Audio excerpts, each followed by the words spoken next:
Hey, just a heads up, this episode was recorded about 2.5 weeks ago. I was hoping to get the majority of the editing done and get it all uploaded by the time everybody ended up showing up at the same time, since I had family, friends, and my partner all showing up within the span of 2 weeks. Unfortunately, I didn't get around to getting the rest of it done until now, so I definitely apologize for that. So that's kind of why the majority of the news, the hockey, and the rest of the stuff sounds like it's a little bit out of date. So, yep, sorry for the delay. I'll have a new episode out next week. Cheers.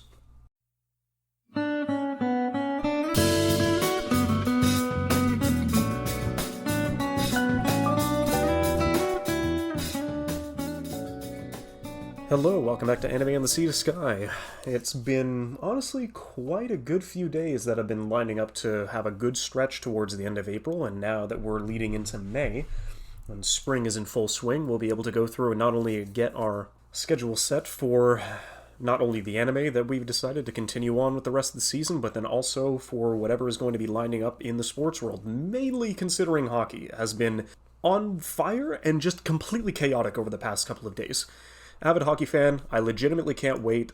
for Golden Kamui's Satoru Noda to, relaunch his Hokkaido hockey manga, Supina Murata, because, honestly, with what the NHL playoffs have been doing over the past 2 weeks has just been nothing short but throwing everybody's fucking brackets into chaos. The only two expected series that happened the way they were supposed to happen were basically Carolina beating the New York Islanders and Vegas end up beating the Winnipeg Jets. Those were completely expected outcomes. But essentially, with how the rest of these series have been going, you still have Edmonton handily dealing with LA in 6 games. You have Dallas completely overmuscling and outplaying Minnesota with no thanks to Yoel Edinder's help, because that kid is an absolute stud and he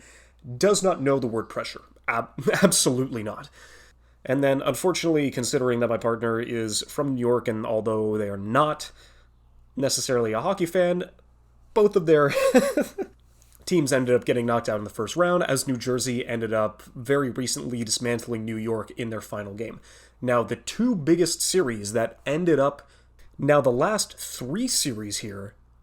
just completely threw everything into disarray. I mean, not only do you have Florida dismantling the best regular season team in NHL history, the Boston Bruins, and beating them in 7 games, one of which basically specifically going into overtime. Seattle, who is an expansion team in the past 2 years that ended up beating the defending Stanley Cup champions, Colorado, in 7 games as well. But then the biggest shocker, slaying the dragon, ending the curse, getting the monkey off of their back, Toronto is headed to the second round for the first time in 19 years. That is honestly the biggest surprise. Everybody was expecting the joke to continue, that we would bring it on to 20 straight seasons of them not making it past the first round, making it a nice, even 10-set number, but absolutely not. Toronto, once again, in overtime, just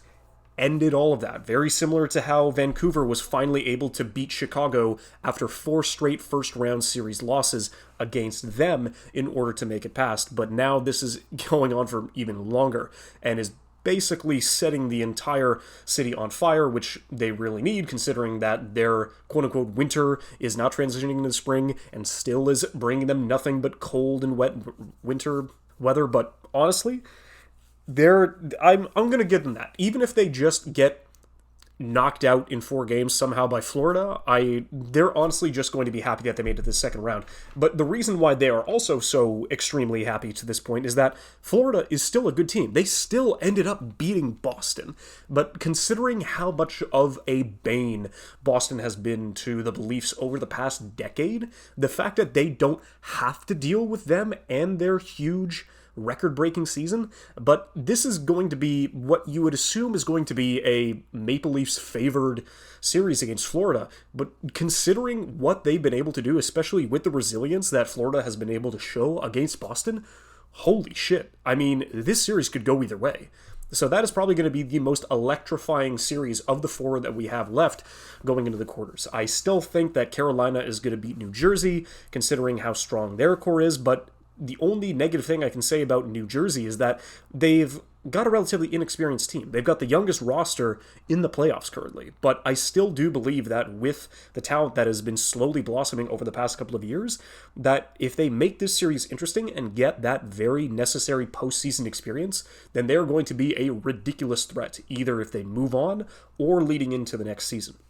Of course, considering that the only Canadian team left in is Edmonton, I really do hope that they're going to be the ones that are going to be able to send Vegas packing, and Vegas will consistently not be able to make the finals again after their ridiculously set up underdog first season. So I'm just really hoping that Edmonton is able to pull that through, and probably,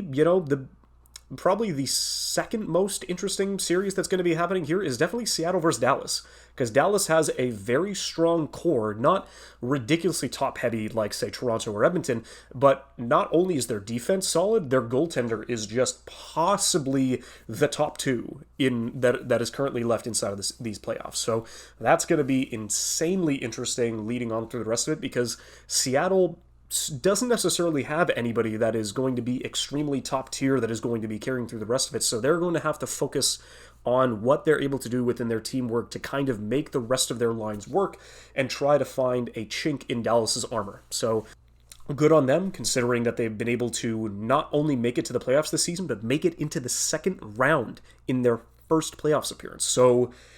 honestly, even though I'm incredibly close to their arena, they're probably going to be the second or third team I'm going to be rooting for. But the good news is that at least throughout every single one of these series, I have an outlier that I want to see win. So I'm definitely glad to see how the rest of that's going to go. And hopefully by the end of this year, we'll be able to have the opportunity to see the Hokkaido hockey manga not necessarily reprinted, but remade and back in full force. But yeah, this is an anime podcast. I totally forgot about that most of the time. But not necessarily over the past week and a half has there been any major news, in the sense that the only two major pieces that we've got are mostly related to alcohol in this case, considering that Bartender, The Glass of God, is going to be getting a television anime premiere next spring. So we're still going to have to wait an entire year for that show to come out. But to be fair, you basically got a pseudo or spiritual successor to the original Bartender anime that aired back in 2006. But I'm kind of curious to see if this is going to be something that is going to be more related to the manga as a sequel, or something that they're going to use as a new jumping off point to either start from scratch or just continue to where they left off, considering that even though it is incredibly undersold and an incredibly basic scenario and set for any show to be focused that much on alcohol or mostly in the bartending industry, I'm kind of curious to see where this is going to go, considering they're the ones that are going to be serving that alcohol in specific whiskey, since PA Works is going to be unveiling a new original anime film, Komada, A Whiskey Family, which is going to be released sometime in November later this year, considering that this is going to be another installation in PA's workplace shows, because I've seen all of their previous works inside of this genre, and if I had to go in ascending order, you've probably got Aquatope and the White Sand, which worked in an aquarium, probably at the bottom. Then you've got Sakura Quest, which is working for a tourism industry outside the boonies. That's probably second to the bottom. But then the top two, you've still got Hanasaka Iroha, which worked as a onsen-related anime. And then you've got Shirobako, which is easily one of the better shows that I've seen in the past decade, coming through revolving around the anime industry as a whole. So to be fair, if I had any recommendations, Shirobako is definitely at the top of that list, but I would definitely still give Hanasaka Iroha a try, considering that, sure, it is a slice of life in a much more idealistic,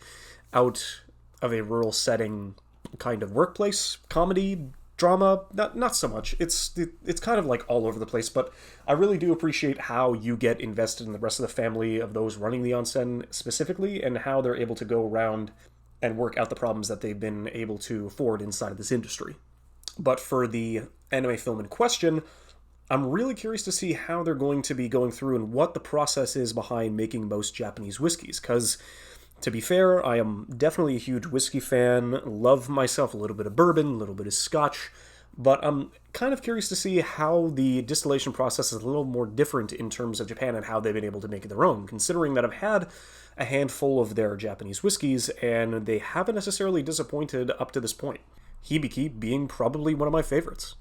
So I'm really curious to see how they're going to be able to go through, but PA Works is kind of half and half with almost every single one of their productions, and that also remains the same for their workplace adaptations, but, well, who knows? Just got to give them the benefit of the doubt. So now on to the topic at hand, we end up getting to Makoto Shinkai's most recent film, Suzume, as it has recently ended its theatrical run after 6 months in Japan, and it ended up surpassing Weathering with You's numbers at 108 million US dollars, but in this case, it's slowly trickling in through worldwide, but Suzume was able to go through and become the 14th highest earning film in Japan, and then the 8th highest anime film of all time in this case, with breaking just above 110 million US dollars, or in this case 14.3 billion yen. And I got to see it with a buddy of mine, and the more I think about the movie, the more I come to appreciate it a bit more in time, but that doesn't necessarily change the way I've been thinking about it in between his previous works, because honestly, it still does fall under the same caveat of basically every single anime film he is going to make until the end of the time, in the sense that there is always going to be a piece of your name that is going to be forever ingrained in probably every single film that he creates from here on out. And as much as this phrase has been, like, drawn out to death over the course of several years of it just being used haphazardly to describe something, I'm not going to say it specifically in due to its quality, but I do believe that Suzume overall was mid. And by mid, I do believe that it is mid, smack dab in the middle. It is smack dab in the middle, quality-wise, of his entire body of work. So at the very least, I should give like a reference in kind of what my personal preferences are when it comes to Makoto Shinkai films, so at least you'll be able to give me, or I'll be able to get a little bit of my perspective as to why I'm thinking that it is like right in the middle of his ground, because I still think Suzume is a good film. It is a, as much as I would like to give it a 7, I think I'm gonna give it a 7. It's like a strong 6, light 7 in the rest of it, because there are things that I did enjoy about it, especially being able to view it inside of the theater experience, like through IMAX as well. I don't remember if Weathering with You was displayed in IMAX when I ended up going to see it in theaters back in 2019, but Suzume, without a doubt, definitely was enhanced throughout that entire experience, having the opportunity to go see it in IMAX. So I can definitely not fault it for that. But going through the majority of his work, I think I'll kind of just work from the ground up through the rest of it, but at least his shorter works, so the ones like She and Her Cat and Voices of a Distant Star, which are both good inside of a vacuum, inside their own respective, either their short 5-minute films, or in this case a short, 15 to 25-minute showcase of what a singular talent can do when they are the ones that are lining up and trying to create what they want to create, especially considering that Makoto Shinkai ended up doing like 90% of this work by himself on Voices of a Distant Star. So considering that was the quality that he was able to make back in 2002 with that kind of an industry, especially with the implementation of not only Digipaint but CG assets being used in a couple of pieces inside of anime films in general, what he was able to accomplish nearly on his own is incredibly spectacular, especially for somebody who was an up-and-coming as he was. But in this case, so the rest of his films, which I do have basically cut in half thanks to Suzume, I'm still going to include 5 centimeters per second. I'm still going to include Garden of Words, even though it is below an hour. It definitely matches up to the rest of his work, so I'm going to include it in here. But basically, I've got 3 films of Shinkai's that are above Suzume, and 3 films of his that are below it. And I guess starting from the bottom, we'll probably do Children Who Chase Lost Voices, considering that this was a cinematic outing where you could really read the writing on the wall whenever it came to his inspirations, considering that he really wanted to make something that was so Ghibli that it hurt. Especially with just the tiny mascots, the ancient civilizations that have been going through, the kind of monsters that are not only trying to keep her inside of a world outside of her own, but to try and find somebody and bring them back from this world regardless, where it's just like you can just see bits and pieces of Castle in the Sky and Princess Mononoke and Spirited Away just sprinkled all throughout this entire piece of work that, while still looks great as that is a consistent mark of quality in almost every single one of Makoto Shinkai's works, nothing about this got me invested in the relationships of the characters that are driving the story forward, and not a lot of it really got me invested. Rather, like anything outside of the world or the creatures or just anything that made me invested in anything that was going on in the story. Like, probably the best part about that film was seeing our main girl at her lowest point and dragging herself through a river, being chased to essentially the ends of the earth by forces that want to keep her confined indefinitely, but she is at least able to go through and push to her limits and try her best to not only rekindle the relationships that she lost, but moving on to ones that have already been long gone. So it's just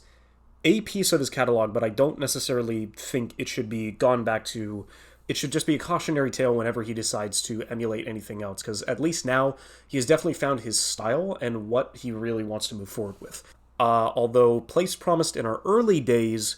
was his first feature-length film, and he definitely felt like he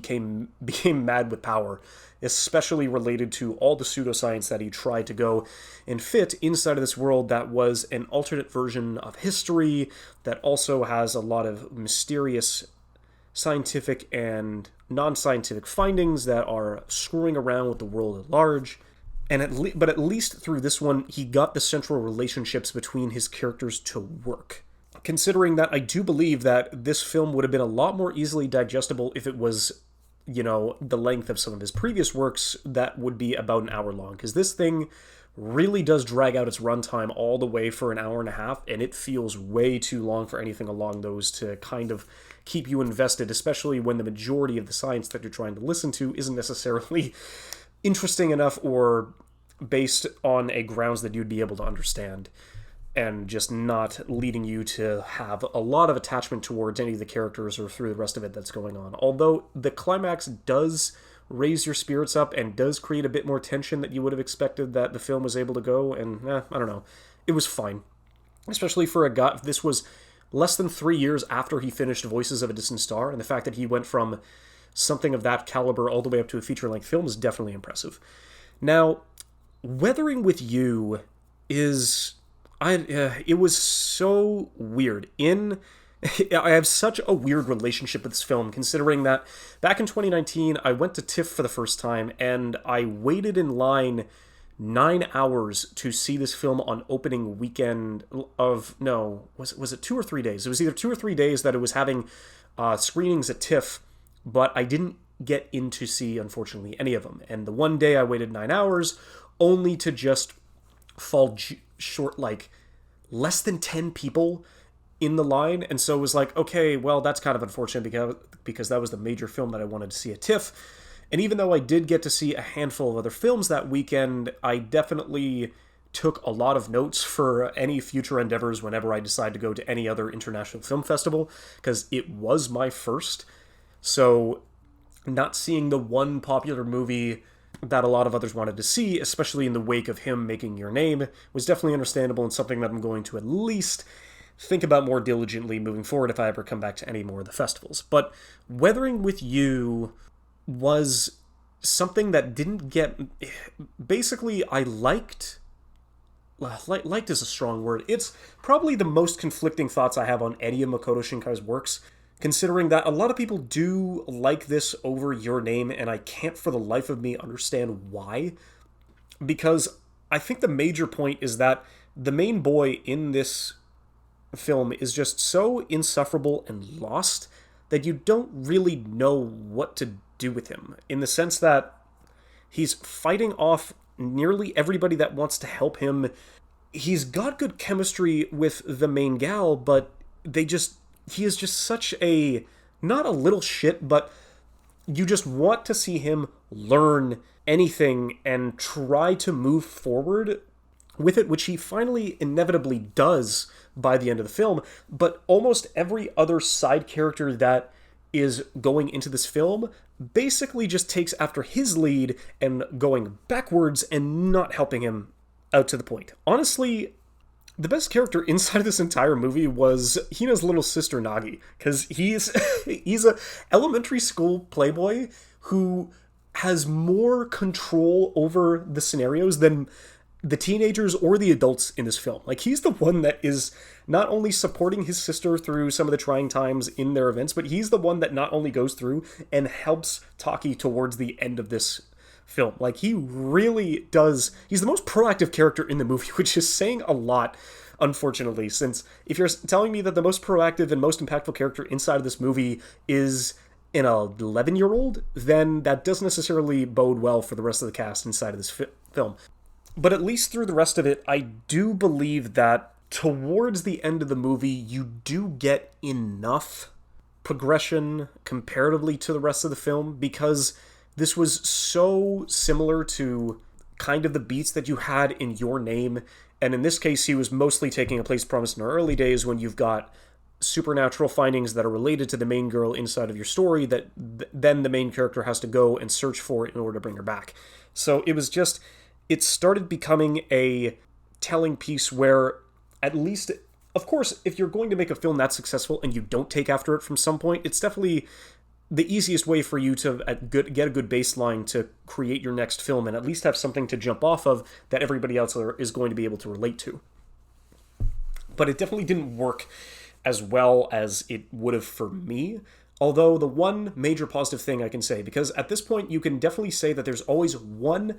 great memorable moment in every single one of Makoto Shinkai's films, no matter how big the movie is. But I mean, the skydiving scene inside of Weathering with You was worth the price of admission alone. It was gorgeous. So Weathering with You is probably not the most controversial, but probably the one that I have the biggest gap in terms of what everybody else thought of it, where a lot of people thought it was like good or great. I thought it was definitely just a step back in terms of his progression, which is definitely understandable after making Your Name, but I don't know. Weathering with You is still in like the bottom half to me of his catalog. But in terms of the top half, it's a little awkward to say that his shorter films between 45 and 60 minutes probably get more done than the other body of his work, considering that basically Suzume is right in the middle of it, and I do believe that both 5 centimeters per second and Garden of Words are basically better than that. They both do an exceptional job with the time that they're given. Honestly, if you submitted the first part of 5 centimeters per second as a 30-minute short film, honestly, watching it most recently, it has definitely been holding up over the years. Probably the second and third parts don't really do as good of a job, even though the third part has definitely grew on me over the couple of years, especially considering how the half of the final part of the film was basically just a long setup. Considering that the last half of the last part of the movie is basically a music video that would lead into a lot of the stuff that he would be pushing into, not all of his films, but still some of them leading up afterwards. It does a really good job, and especially with how they're able to portray distance and time, and having the main two leads move further and further away, and how one deals with it compared to the other, how one is able to consistently hold on and never let go of that one fleeting, blissful piece of romance that they had as they were kids,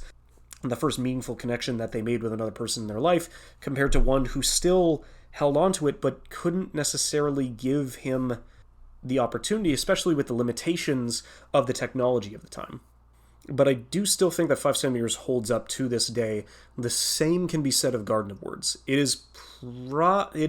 like between 5 centimeters and Garden of Words, it's really close between the two of them, because it is probably, since they were able to condense it down to about 45 minutes, his best looking film inside of his entire catalog. What he's able to do with the time allotted and what he's able to do with the major park lined around Tokyo, inside of those gardens, in the rain, in the sun, in the storms, in basically every kind of environment, the settings, even though inside the school is incredibly basic, they're able to do a lot of work with it, especially show how confined it is based on what the two main characters are going through, but how they're able to frame considering that it's incredibly easy for the characters to go out on their own because they both love going to this specific part whenever it's raining. And having that be a very consistent theme where it's just, man, couldn't be me, because I'm not necessarily too much of a fan of the rain whenever it starts consistently going off back to back to back to back to back days, but whenever you have that opportunity and it's just, man, I hope it can rain soon so I could go see them again, that's honestly a really nice piece. Especially, like the same deal, there's always one phenomenal scene in almost every Makoto Shinkai film, and that's probably just the one day that the two mains, regardless of their age, get to spend together and unwind and relax and just be with each other.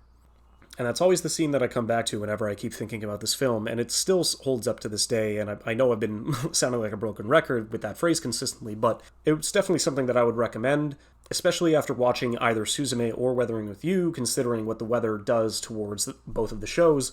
Rain has been a very common, setting and motif for a lot of Makoto Shinkai's works, and it's definitely something that he's probably going to be moving forward. Since I would say outside of that, I would want to see him use more snow like he did in 5 centimeters per second. That's going to be the next one that he'll probably include inside of his next film. That I can hope for.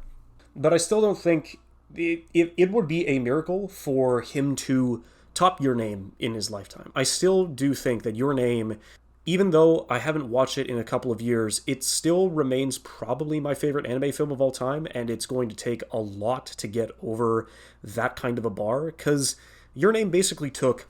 every single positive piece of the works that he did before and condensed them into an easily compacted, country-spanning drama and romance that still, to this day, is probably one of the biggest sighs of relief that I have ever seen out of any single crown. Because, Makoto Shinkai in basically every single one of his works always deals with the themes of distance and time and how that affects the relationships between two specific people. And basically, every major relationship that the film focuses on in every single one of his films prior to Your Name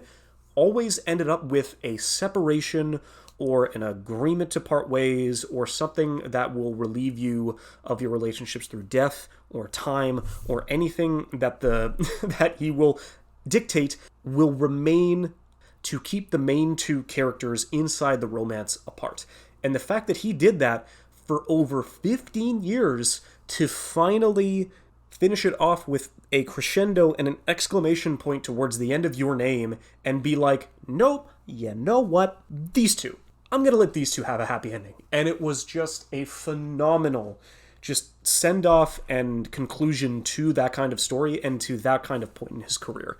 Because Your Name, and because it hits all the right notes, and it also pokes at a lot of my personal favorite things, considering that because you still have the AMV style editing pieces that you see in Garden of Words, 5 centimeters per second, Place Promised in Our Early Days, and he ends up doing it multiple times, consistently,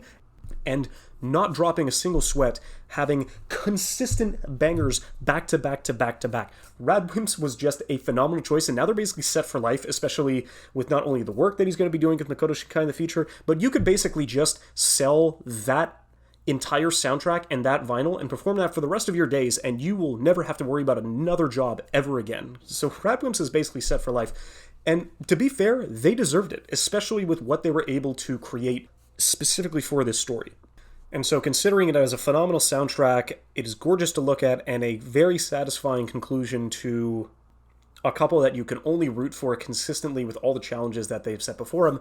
I would be happy. I would still be happy if not a single movie ever surpasses Your Name inside of the anime sphere, but you never know what's going to happen in the future. I'm just glad that this one still exists. So now to finally get to Suzume. Suzume as a whole, it's a fine movie. He did end up finally Makoto Shinkai ended up finally weaning himself off of Radwim's soundtrack. He saved that entirely until the credits. The visuals, it looks good in the countryside. It's weird to say that from Your Name to Weathering with You to Suzume, the effects work is still top-notch, and the rendering and the shading is still phenomenal, but considering how poorly implemented CG crowds were thrown into this, a lot of the infrastructure and the automobiles that are shown throughout this, if the automobiles are not shaded and drawn correctly, then their models really stick out like a sore thumb, and it's definitely something that takes you out of the moment. There are bits and pieces of the film that kind of fall out of the path where you don't necessarily know who's in control or why things are happening or who's supposed to be the antagonist outside of, is it something that is relied upon a bored and jealous god, or is it something that is relating to a lot of the natural disasters that Japan ends up going through? You do finally get answers to those questions, but they're not necessarily satisfying ones. But then you essentially just have Suzume taking after Children of Chiesa's Voices, which is going through a supernatural element and trying to find not only the body, but the way to bring back the person that this one quote-unquote loves. And then also going after Your Name, where Your Name was definitely an allegory to try and see what you can do to rewind the past and hopefully save the ones that you had loved inside of a natural disaster that is completely outside of your control, where Makoto Shinkai has said in the past that the Tohoku earthquake and subsequent damage from the nuclear reactor that ended up getting hit by the impending tsunamis that also lined up was mostly his inspiration behind changing a couple of the story beats inside of Your Name. But then you also have this film directly referencing that event all the way back in 2011 as its major point that has caused a rift inside of the family of Suzume's entire being. But it's just, I don't know, it's a little bit of a jumbled mess in between a lot of it. I do like the overall structure of the story, to be honest, where it's basically just a road trip spanning the majority of the country of Japan to kind of like going back and forth and helping those who can also help you in return, especially if you're acting like a runaway, as Suzume does, and seeing the unrelenting kindness of the people that she meets along her journey, just to find this real awkwardly set up god that's just kind of like, yo, dude, we understand you left your post, but could you just figure out your motivation already? Where it's like, hey, do you want to go back because you like Suzume, or do you want to just give her trouble because you removed him from a post, or you've been bored for several centuries, so you want to go and cause a little bit of havoc? It's just kind of like, you don't know, because at the end of the day, I don't know, it's just a lot of the motivations revolving around one of the antagonists of the series, which is mostly an antagonist, but then also just kind of like, haha, fuck you, I'm just doing things just for the sake of being mischievous, especially with how he turns the main love interest into a chair with 3 legs, which, to be fair, the chair looks good. It was really funny and interesting to see how the majority of the conflicts revolved around this chair and how that brought forward. And I would like to say the main two have a lot of chemistry, but they just, I don't know, they just don't. She was definitely talking to him on a day-by-day basis. You're like, oh no, I've fallen in love with this dude at first sight. Even though he turned into a chair, I still want to stand on him, sit on him, like throw cautious glances at him, because it's like, honestly, what I do find refreshing about Suzume as a protagonist is that she knows what she wants and she goes after it. She continuously chases after the rogue gods. She consistently gets into pieces in order to help close the doors that have been opening up around the country. And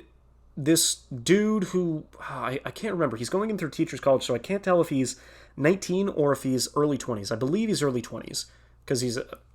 don't know, it was kind of tough. The age gap didn't necessarily bother me, because there's barely an age gap to begin with. Like, if you want an age gap, then definitely go to Garden of Words. That's definitely something that's a little more. But it's just that she falls in love with him at first sight, and then he turns into a chair for the majority of the time that she spends with him, and then she still, like, falls madly in love with him to the point that she will try to go to the ends of this earth to try and find and bring his body back. Is just kind of like, okay, I do appreciate how driven you are, but man, girl, you just really want this chair, don't you? It's like, I don't even know. The chemistry, even the chemistry between the two of them when he's a chair and she's just like going around, is just kind of like, not really built up as much as I would have liked. How they get out of scenarios and how the chair acts around people in order to act like, say, an inanimate object. Like, I will admit, for Suzume, it's probably one of the better movies inside of Makoto Shinkai's catalog when it comes to comedy, because there are a lot of good, funny moments inside of this movie that like really got me chuckling and got a lot of good rouses out of the audience. And it was really good in terms of the connections that Suzume was able to make along her journey, and those to me were the more important ones. I kind of do wish that we got a little more time for her to talk with her aunt, but it's just the chemistry between the main two is always the one that I'm going to go back to whenever it comes to Makoto Shinkai works. Like, Weathering with You had the opposite problem where you could kind of see where the chemistry got better of the main two as the movie went on, but then the rest of the supporting cast outside of Hina's brother basically started falling off the face of the map. Whereas Suzume, I didn't necessarily get the chemistry between the two main characters, but the relationships that Suzume had with all the supporting cast gradually got better as the course of the movie continued. So it was just such a weird middle ground for that to kind of take place. And even though I said that there are a couple of pieces where the CG is poorly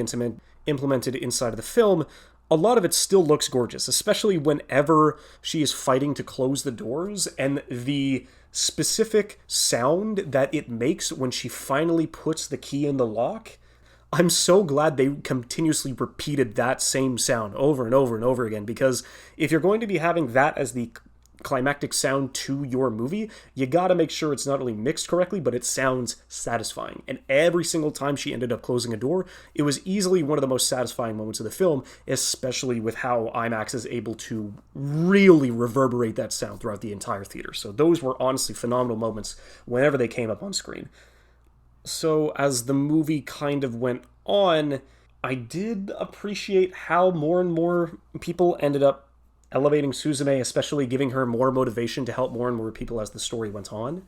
The middle part after the first awkward climax of the movie was definitely something that was a little shaky whenever it came to that sort of stuff, but I did really like the road trip all the way back to the starting point, which was honestly one of the better ones. It was kind of funny considering that when the guy was playing a lot of the stuff that he had sitting on his playlist, instead of necessarily copying Ghibli like he did in The Children Who Chased Lost Voices with a couple of the pieces that he incorporated into his film, he did still end up taking one of the main songs from Kiki's Delivery Service. And I still haven't gone back to look at the other two songs that the dude had on his playlist, but I swear that both of them have got to be either insert songs from other like Japanese media or ones that are specifically inside of animated films. But I don't know, time will tell. At some point, they'll release it and people will have a better opportunity to go through and analyze the music. But I did kind of find that interesting where even though he's not necessarily taking direct calls from that film, he's still finding ways to incorporate that into his mainline stories. But yes, it was, at the end of the day, would I recommend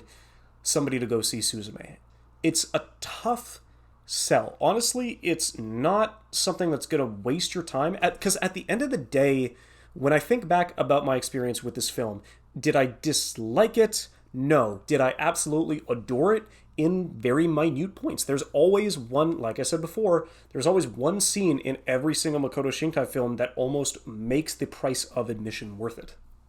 But as an overall package, I would still recommend going to go see, if you haven't already seen Your Name, then definitely go for that one on the top of it. And then probably 5 centimeters and then Garden of Words. If you want to keep going and going through to finish off the rest of his catalog, then that's probably the next one that you should go for, because he still has a lot of good ideas left in him, but I'm really hoping that he's going to be able to closely reach the heights that Your Name reached once again at some point in his career. And I guess another thing I would want to point out, all these, basically all the comparisons that they started making about him back in 2016, where it's like, is Makoto Shinkai the next Miyazaki? Where it's just, I absolutely fucking hate those things, because it's so clickbaity and just so ridiculous to that point where it's just, there's never going to be another Miyazaki, there's never going to be another Satoshi Kon, there's never going to be another Masaki Iwasa. It's just, they want to throw that term around like it's a hot potato to the next big director that's making waves. If I had to weigh in, and it's not who's going to be the next Miyazaki, it's going to be who is the next worldwide public face of Japanese anime films. That is the major question that you should be asking. And if those are the specific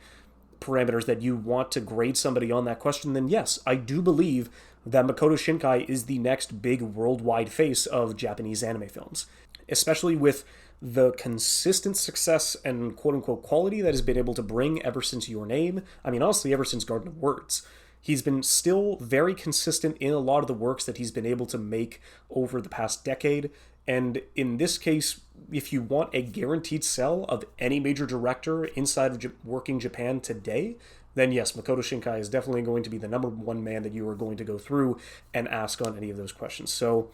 honestly, if on my final thoughts, I really do appreciate how driven Suzume is as a main character. She knows what she wants and she goes after it consistently. She's good at banter, she's good at work, she's good at making friends, she's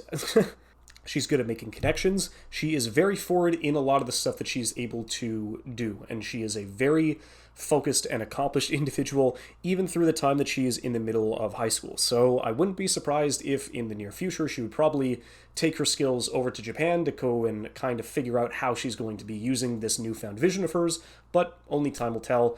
I can kind of see where that would go at the end of the story, but